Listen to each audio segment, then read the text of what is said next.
Good morning बच्चों, मैं मनीषा प्रजापत आपके अपने YouTube चैनल BGM क्लासेस में आपका हार्दिक स्वागत करती हूँ। आज हम पढ़ने जा रहे हैं कक्षा 12 की इतिहास और हमारा ये जो पाठ्यक्रम रहेगा वो 2020-21 के बैच का संशोधित पाठ्यक्रम रहेगा, जिसके अंतर्गत हमारी पहली यूनिट है भारत का वैभवपूर्ण अतीत। हमें सबसे पहले भारत का वैभवपूर्ण अतीत पढ़ना है। इसके अंतर्गत हम पढ़ेंगे कि हमारा भारत पहले क्या था, उसका अतीत क्या था। आपको पता ही होगा कि भारत को पहले सोने की चिड़िया कहा जाता था। जब अंग्रेजों का हमारे भारत में आगमन नहीं हुआ था, उससे पहले ही हमारा भारत बहुत अच्छे तरीके से सुव्यवस्थित बसा हुआ था और काफी समृद्ध अवस्था में था। अब हमें उसकी जानकारी किस चीज से मिलती है, हमें यह देखना है कि हमें इस चीज की जानकारी कौन कौन से ऐसे स्रोत हैं जो उपलब्ध करवाते हैं। तो अगर हमें भारत के इतिहास के बारे में जानना है तो मुख्य रूप से भारत के इतिहास की जानकारी को हम दो भागों में बांट सकते हैं। दो भागों में पहले है साहित्यिक स्रोत और दूसरा है पुरातत्व या पुरालेखीय स्रोत। पुरातत्व या पुरालेखीय स्रोत। अब साहित्यिक स्रोत के अंतर्गत हमें क्या क्या पढ़ना है। साहित्यिक स्रोतों को भी हम दो भागों में बांटेंगे। तो पहला हो जाएगा धार्मिक साहित्य और दूसरा होगा धर्मेतर साहित्य।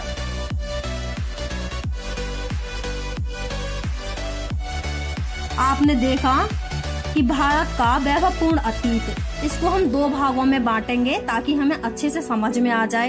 तो पहला है साहित्यिक स्रोत और दूसरा पुरातत्वीय स्रोत या पुरातत्व या पुरालेखीय स्रोत। साहित्यिक स्रोत इसको हम दो भागों में बांट सकते हैं, धार्मिक साहित्य और दूसरा धर्मेतर साहित्य। यही हम पुरातत्व को कई भागों में बांट सकते हैं। आपको पता है कि आजकल खोजें बहुत ज्यादा हो रही हैं, जिसके कारण हमें नई नई चीजें निकलकर सामने देखने को मिलती हैं। तो इसके लिए हम पहले पढ़ेंगे अभिलेख। आपको पता है कि अभिलेखों के माध्यम से हमें बहुत सारी चीजों की जानकारी प्राप्त होती है। दूसरा पढ़ेंगे हम सिक्के और मुद्राएं।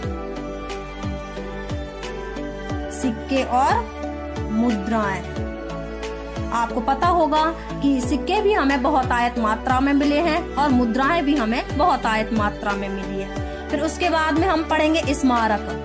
आपको पता होगा कि बहुत सारे ऐसे स्मारक हैं जो हमें इस चीज की जानकारी प्रदान करते हैं कि आखिर में कौन से राजा का समय क्या था और उसकी वंशावली क्या थी।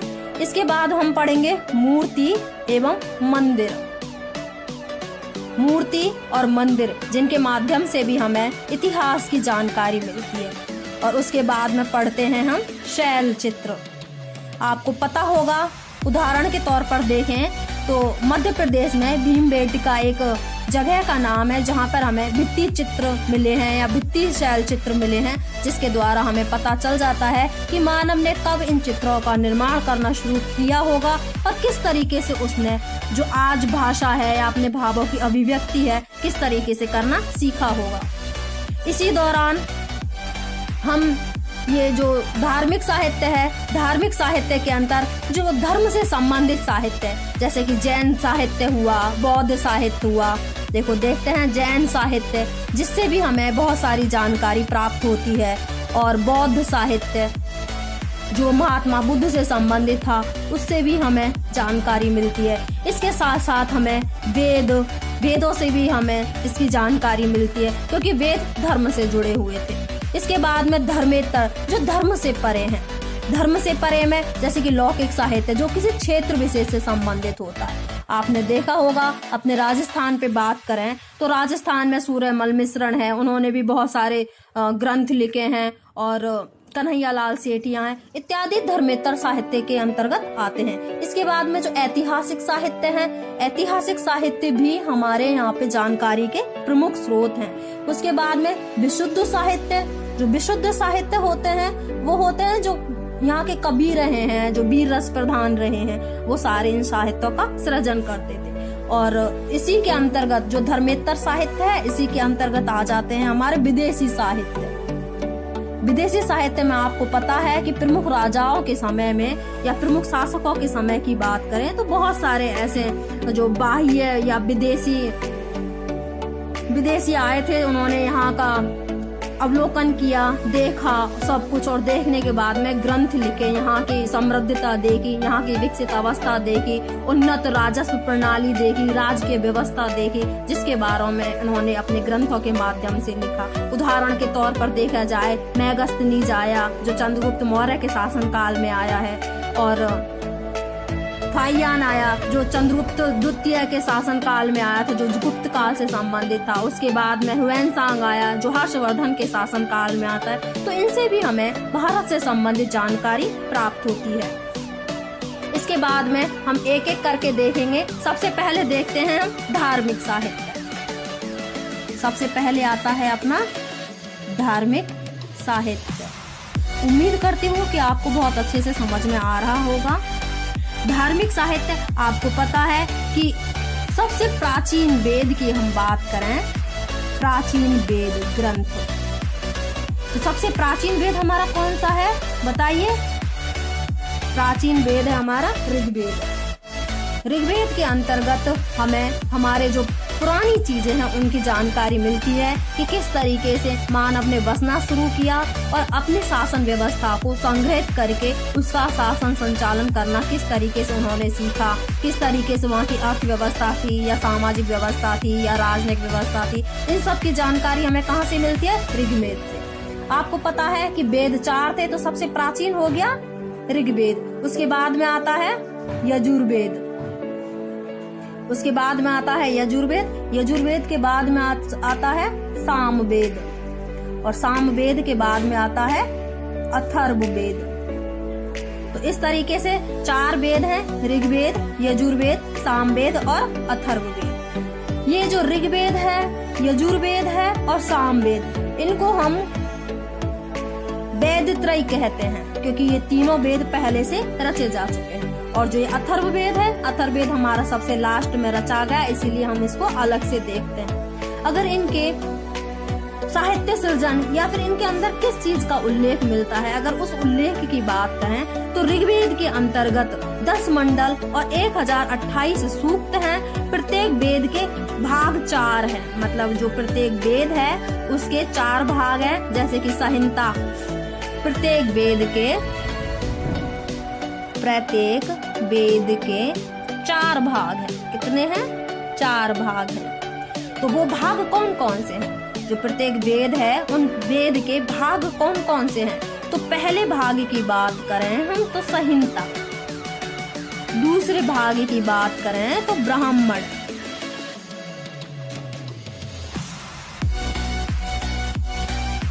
और तीसरे वेद की बात करें तो आरण्यक, और चौथे की बात करें तो उपनिषद। तो इस तरीके से हमने देखा कि 4 वेद हैं, ऋग्वेद, यजुर्वेद, सामवेद और अथर्ववेद। इसी तरीके से इन प्रत्येक वेद के 4 भाग हैं, संहिता, ब्राह्मण, आरण्यक और उपनिषद। अब देखते हैं कि इसके अंदर क्या है। जो ऋग्वेद है यह छंदों में रचा गया है। यजुर्वेद है, यजुर्वेद में हमें यज्ञों से संबंधित विवरण मिलता है। और जो सामवेद है, सामवेद में आर्यों के द्वारा गाई जाने वाली सामग्री मिलती है। यहीं अथर्ववेद की बात करें तो अथर्ववेद की रचना एक ऋषि हुआ करते थे जिनका नाम है अथर्वा। अथर्वा ऋषि ने ही अथर्ववेद की रचना की है, जिसके कारण हम इस वेद को अथर्ववेद कहते हैं। इसके विषय भी विविध है। जो अथर्ववेद है इसमें बहुत सारे विषयों को शामिल किया गया, जैसे कि ब्रह्म ज्ञान, धर्म, समाज, निष्ठा, औषधि, शत्रुओं का दमन, रोग निवारक, तंत्र मंत्र आदि विषय शामिल है। यहीं इसके बाद में यज्ञ और कर्म कांडों पर आधारित जो यज्ञ हैं और कर्मकांड हैं उन पर आधारित एक और साहित्य लिखा गया। उस साहित्य को हम ब्राह्मण ग्रंथ कहते हैं। जो यज्ञ हैं और कर्मकांड जो आज भी प्रचलन में है, इनको आधार बनाकर जो वेद लिखा गया उसको ब्राह्मण ग्रंथ कहते हैं। और कई ऋषि थे जो आरण्यक अर्थात वनों में जाकर वो तपस्या किया करते थे और वहाँ पर कुछ रचनाएं उन्होंने लिखी। वो रचनाएं आरण्य ग्रंथ कहलाते हैं। और इन आरण्य ग्रंथों को अगर देखें कि किस विषय का उल्लेख मिलता है तो आरण्य ग्रंथों में हमें दार्शनिक विषय का विवरण मिलता है, जबकि जो उपनिषद हैं, उपनिषदों में हमें जो गूढ़ विषय, जो चिंतन योग्य विषय हैं, नैतिक नियम और आचरण हैं, उनके बारे में जानकारी मिलती है। वैदिक साहित्य को ठीक तरीके से समझने के लिए, जो वैदिक साहित्य है, वैदिक साहित्य को ठीक तरीके से समझने के लिए वेदांगों की रचना की गई है। और वो वेदांग कितने हैं? अगर वेदांगों की बात करें तो वेदांग कितने हैं? वेदांग हैं 6। देखो 4 वेद हो गए, ऋग्वेद, यजुर्वेद, सामवेद और अथर्ववेद। और इन चारों के उपवेद हो गए संहिता, ब्राह्मण, आरण्यक और उपनिषद। इसके बाद में वेदांग है वो 6 है। अब वेदांग 6 कौन कौन से हैं? एक तो है शिक्षा, दूसरा है कल्प, तीसरा है व्याकरण, चौथा है निरुक्त और 5वां है छंद और छठा है ज्योतिष। तो इस तरीके से हमने देखा कि वेदांग 6 है: शिक्षा, कल्प, व्याकरण, निरुक्त और छंद और ज्योतिष। तो उम्मीद करती हूँ कि आपको यह टॉपिक समझ में आ गया होगा। आज हमने पढ़ा कि भारत के वैभवपूर्ण अतीत, उसकी जानकारी हमें कहाँ से मिली? साहित्यिक स्रोत और पुरातात्विक स्रोतों से। अब साहित्यिक स्रोत के अंतर्गत कौन कौन से शामिल हैं? साहित्यिक स्रोतों के अंतर्गत धार्मिक साहित्य और धर्मेतर साहित्य। पुरातत्व के अंतर्गत शैल, अभिलेख, सिक्के, स्मारक, मूर्ति, मंदिर आदि शामिल किए गए हैं। धार्मिक साहित्य जैसे कि जैन साहित्य, बौद्ध साहित्य और वेद। धर्मेतर साहित्य की बात करें तो लौकिक साहित्य, ऐतिहासिक साहित्य, विशुद्ध साहित्य, विदेशी साहित्य। धार्मिक साहित्य के अंतर्गत हमने पढ़ा कि 4 वेद हैं: ऋग्वेद, यजुर्वेद, सामवेद, अथर्ववेद। इन्हीं के उपभाग हैं संहिता, ब्राह्मण, आरण्यक और उपनिषद। फिर इसके बाद में हमने देखा वेदांग 6 हैं: शिक्षा, कल्प, व्याकरण, निरुक्त, छंद और ज्योतिष। वेदों के उपरांत जो ऋषि हैं उनके द्वारा स्मृति ग्रंथों की भी रचना की गई, जैसे कि मनु स्मृति है, याज्ञवल्क्य स्मृति है। और उसके बाद में रामायण और महाभारत जैसे भारतीय इतिहासों की भी जानकारी के स्रोत के रूप में उपलब्ध है। इनके अलावा समाज, धर्म और राजनीति की ऐतिहासिक जानकारी भी हमें देखने को मिलती है। इसमें मार्कंडेय पुराण हुआ, ब्राह्मण पुराण हुआ, विष्णु पुराण इत्यादि पुराण की बात करें तो पुराणों की संख्या यहाँ पर टोटल 18 बताई गई है। जो मत्स्य पुराण है सबसे प्राचीन पुराण है। अगर कहे कि सबसे प्राचीन पुराण कौन सा है तो सबसे प्राचीन पुराण है मत्स्य पुराण। फिर उसके बाद में हमें कुछ 5 विषय और मिले हैं। अब इनके पूरे की बात करें तो हमें 5 विषय मिलते हैं। तो 5 विषय कौन कौन से हैं? तो 5 विषय हैं: सर्ग, प्रतिसर्ग, मनवंतरम, मनवंतर, वंश और वंशानुचरित।